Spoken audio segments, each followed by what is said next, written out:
Hey everyone, I'm Nick and welcome back to the channel. In last week's video, we picked up a 2006 Range Rover for $1,200. If you haven't seen that video yet, you can check it out right here. That truck ended up being a disaster with an engine that had been badly overheated, had cylinder scoring and rod knock, and was basically a boat anchor. The exterior body panels of the truck were in good shape, but the interior was rough, so it didn't really make sense to try and put a new engine in it.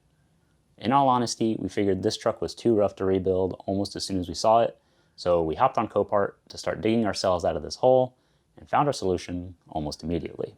So you may be asking yourself, I spent $1,200 buying a Range Rover and the engine's bad, the water pump's bad, and all that. Well, one of the things you can do is buy another Range Rover for even less money.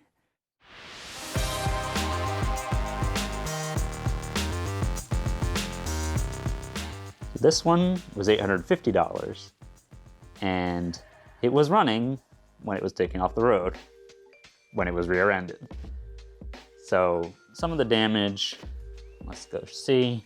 As you'll notice, it's already on the quick jacks, and a good illustration as to why people like these cars for off-roading is it's on the quick jacks, and this wheel is still touching the ground. However, that's probably because these are 2 inches bigger than stock. Anyway, this was rear-ended, so the rear bumper is damaged. Got a little dent in the tailgate, so this is gonna have to be replaced. Fortunately, we have a parts truck. So we have some rear damage. This wheel, it might not be immediately obvious, but it is pushed forward. So we'll have to see what's going on in there, because on some cars that means the suspension arms are bent, so we'll have to take a look. We have very faded paint, but only here, and not on the fuel filler cap. We have a beautiful interior with heated and ventilated seats. Radio touchscreen part is broken, but otherwise it's in very good shape. The headliner is sagging a little bit, but that's very typical. Yeah, and you'll probably notice this is a little different from the other one because it is 1 year newer, so the whole center console area has been updated. The ignition has been moved from here to here. We still have the heated windshield, it's factory option. We have a broken passenger window, unfortunately, which is probably because of the rear end collision and the impact traveled through the truck. And actually, you can kind of see here, it was kind of pushed forward. So it interferes a little bit. So we'll have to maybe realign the door. Up front, it looks pretty good. I mean, the bumper is a little damaged, but not a huge deal. A little more concerning is, well, there has been coolant leaking, and you might notice this side of the radiator seems to be in its normal position, but this side is pushed back. And we'll take a closer look at that in a little bit. So the radiator is something to check out. We'll have to see if it's been compromised in any way. But one thing that's important to note, and you might have already noticed this, is that this, for even less money than a regular Range Rover, is a supercharged Range Rover with almost 400 horsepower from the factory. So if you know anything about Range Rovers, you'll know that the 5-liter supercharged engine is notoriously unreliable. But if you're a real enthusiast, you'll know that the 2007 has the 4.2-liter supercharged. So it's essentially a smaller bore version of the 4.4, which is in the Range Rover Sport of the time, and the non-supercharged Range Rover. And this is pretty durable. Like, it's pretty well regarded. So that is something I'm looking forward to.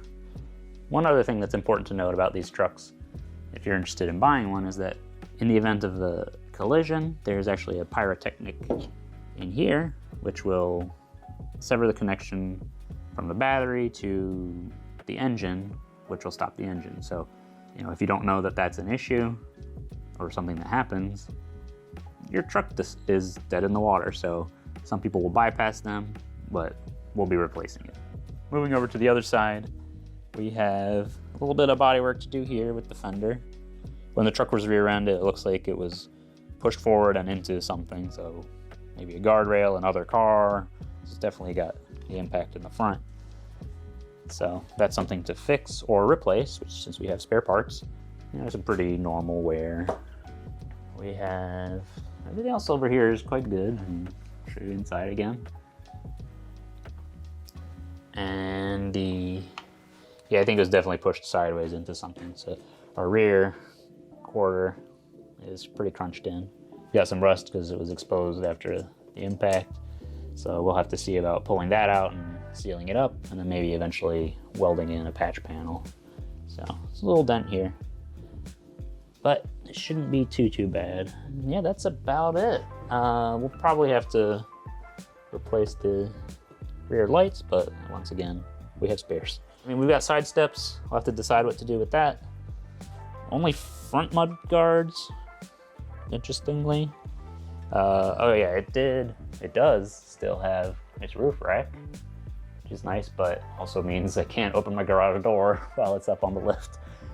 So something else I forgot to mention is that you can see here the seat belts are all loose. They're locked in the position they were in for the rear passengers during the impact. So that's something else we'll have to deal with. Since even though this happens, the seat belts are black in the other Range Rover, and since they're essentially identical trucks minus the engine, they will fit on this. Let's go take a closer look and figure out what's going on here and up front. So getting under the truck first, we'll already notice some coolant stains here, some drips. We got a little bit of something over there and a big old leaky puddle over in the middle. So we're gonna go figure out what that is, because this is a little wet right there. Stuff was pushed into the pulleys here. Our pulleys, we got stuff pushed in there. That's touching almost.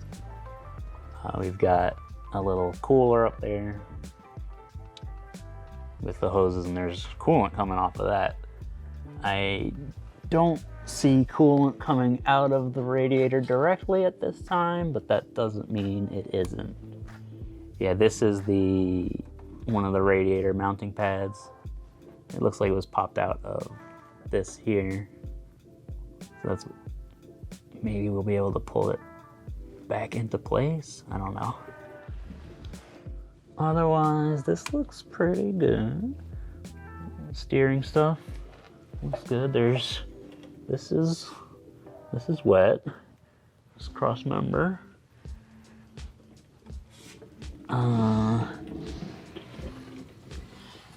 Oh, okay, yeah. Oh, that looks like transmission fluid. I don't see any cracks, but that doesn't mean it isn't cracked. Because there's like on one of the Torx bolts, there is oil collecting on it. On the bolt? Yeah.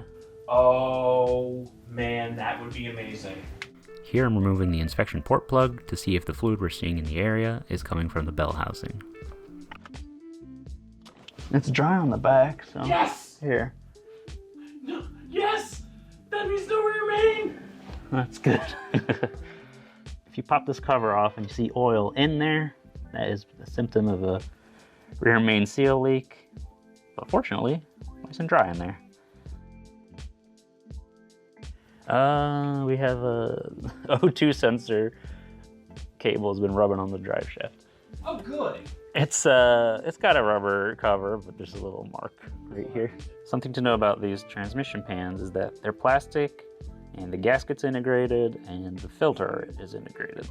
So since we saw on the side of the car, the impact kind of pushed the car forward, sent a shockwave through, cracked the window.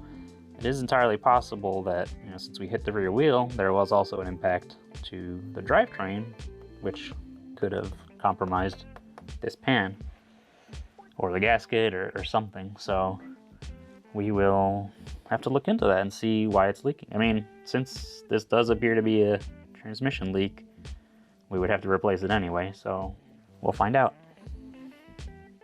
All right, that addresses what we saw in the active leak. As we could see, looking around, this is actually in quite good shape. Actually, you'll notice here the side step mounts. I'm not lifting by the side step mounts. I'm lifting by the jack points, which are further back, and those aren't touching the quick jack. We have our transfer case. We have our exhaust system is in good shape. Got our fuel tank, looks fine. And this is our known good side. It looks good. Our differential's a little crusty, but that should be okay. You see the big ride height sensors. You got the big airbags, because this one still has its air ride, unlike the other one. Mufflers are good. Oh, this is one differentiator between the non-supercharged and the supercharged. The exhaust tips are straight and they have a polished cover. Now, actually all the way back, we have our hitch mount. There was actually like a hitch extension that came out here and that was stuck. So the impact pushed it forward and flared it inside of the hitch receiver because of the bolt that was holding it in. So we had to hammer it out and put it in our scrap pile. Here's some of the damage from the rear. And let's take a look over here. So this is what it's supposed to look like. This is what it looks like, which is actually very similar. This here, this was smushed in. And that's the mount for the rear sway bar. Now, there's a little surface rust here we'll have to deal with.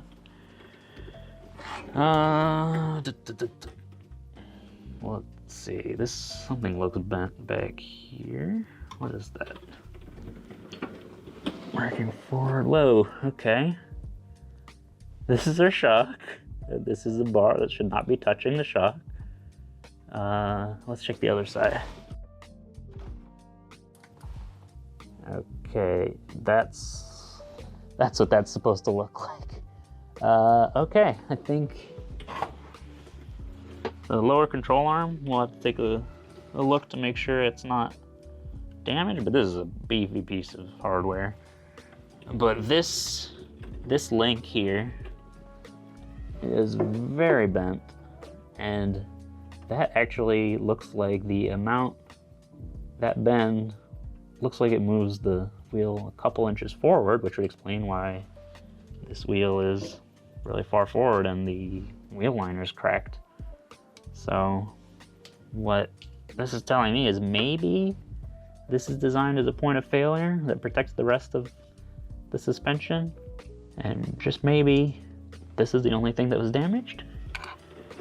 As you notice, this is definitely something that got hit directly, and there's a dent. Actually, I just saw this. There's a dent in the muffler right here.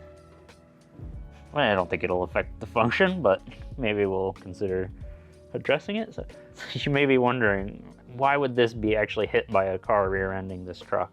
And one thing that we noticed, we found a sticker on the back of the truck that said X-Lifter, and that turns out to be a control module for the suspension system that allows you to run the car higher, and it does a bunch of other cool stuff, like it'll level the truck if you're like overlanding and camping and you're parked on uneven ground but you want to sleep flat. It'll compensate for the ground. It'll let you drive longer at the lowest setting, it'll let you drive at a higher setting, it'll do a whole bunch of stuff. And because these tires are 255/60 R20 instead of 260 or 255/50 R20, they're 2 inches bigger than stock, so the previous owner was probably running the default height a little higher for these tires, or running in off-road mode the whole time. So with the truck sitting higher, that means a low car or a sedan could have just gotten caught and just wedged itself in here, smashed into this, pushed this forward, bent that link, and pushed it into stuff and caused all this damage.